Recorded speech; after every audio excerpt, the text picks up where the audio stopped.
Are you tired of pretending you're okay? Smiling at everyone while screaming on the inside? Carrying the weight of the world on your shoulders without anyone noticing you're at your limit? Then this story is for you. The story of a little ant that everyone thought was strong, but only God knew how broken she really was inside. Like this video, subscribe, and share it with someone who needs to hear this. Because sometimes, even the strongest ones fall, and that's okay. Chapter 1. The Colony and the Mask. My name is Ant 37B. In the colony I live in, there's no time for feelings. We are numbers, functions. We work, we carry, we obey. Since I was young, they told me I was strong, and I wanted to live up to it. Not because I wanted to be perfect, but because I was afraid of being forgotten. I carried leaves, helped others, always smiled. But inside me, there was a hole of loneliness, a nameless exhaustion. Chapter 2. The Family That Didn't Listen. My mother was a silent warrior. Never spoke about herself. My siblings were always busy. And my father, I never knew who he was. In the colony, there's no room for vulnerability. Crying is a waste of time. Saying I'm tired means weakness. I whispered prayers every day, asking God for someone to notice me. But no one did, until one day I stopped praying and started pretending I was okay even to God. Chapter 3. The Fall. It was a cloudy day. The mission was simple: carry a large leaf to the depot. But that week, my heart was in pieces. I took the first steps. The rain began. The leaf got soaked. My legs trembled, and I collapsed. The leaf fell on top of me. No one stopped to help.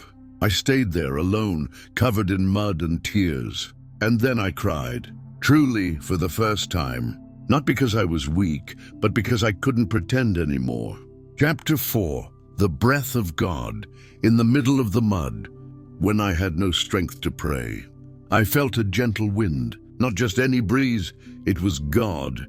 He whispered, "Daughter, you don't have to carry this alone. I see your pain. I'm here." I remembered Elijah the prophet.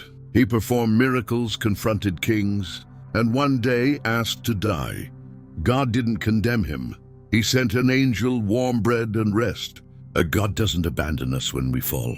He visits us on the ground. Chapter 5. Healing begins with truth. After that day, something changed. Not outside, but inside. I stopped pretending. I started saying, I'm tired. I need help. I sought out other ants who were also carrying too much. We shared our stories, our prayers. We began to pray together, to cry without shame. Healing began. Like David, who cried and wrote Psalms. Like Jesus, who in Gethsemane sweat blood and asked for support. Being vulnerable is being real, and where there is truth, there is healing. Chapter 6. The Weight God Never Asked For. How often do we carry leaves that God never asked us to? Loads of guilt, perfection, appearances? Jesus said, "My yoke is easy and my burden is light." I learned to discern what was my task. And what was pride? I learned to say no, to rest, to let God be God. And I, just a beloved daughter. Being a little ant doesn't mean I can't be cared for. God sees the small. He honors the hidden. Chapter 7. The New Little Ant Today. I'm still small, but I'm no longer invisible. I'm no longer a slave to the image of strength.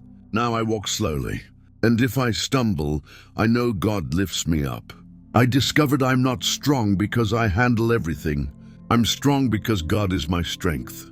And if you've fallen too, know this: you're about to be lifted. Because the same God who visited Elijah, who comforted David, is the God who now whispers to your heart, you don't have to pretend. I love you just as you are. Final closing. You can stop pretending, and now that you've heard my story, maybe you've realized that in many moments, you are also this little ant, small, hidden, tired, trying to be strong while everything inside you is falling apart. But listen, you're not weak for feeling exhausted. You are human. You are loved. You were seen by God. He doesn't expect you to carry it all alone. He wants to carry you. Today you are allowed to rest, to stop pretending, to open your heart, to throw yourself into the arms of the Father and say, I need you. Because in that place of surrender, healing begins. In that place of truth, strength is reborn. If this message touched your heart, like this video now, it shows YouTube that this content matters and helps it reach more people who are silently suffering. Subscribe to the channel. Here you will find stories that embrace, words that heal, and a faith that lifts. And please share it. You never know who around you is pretending to be okay. This story could be the relief someone has been praying for. And to you who stayed until the end, close your eyes for a moment, breathe, feel God's love surrounding you now. No judgment, no demands, just pure, faithful, present love. You don't have to be the hero of everything. You just need to be a child, and God will always be the Father. Until the next video, God bless you. And remember, little ants cry too, and still God loves them.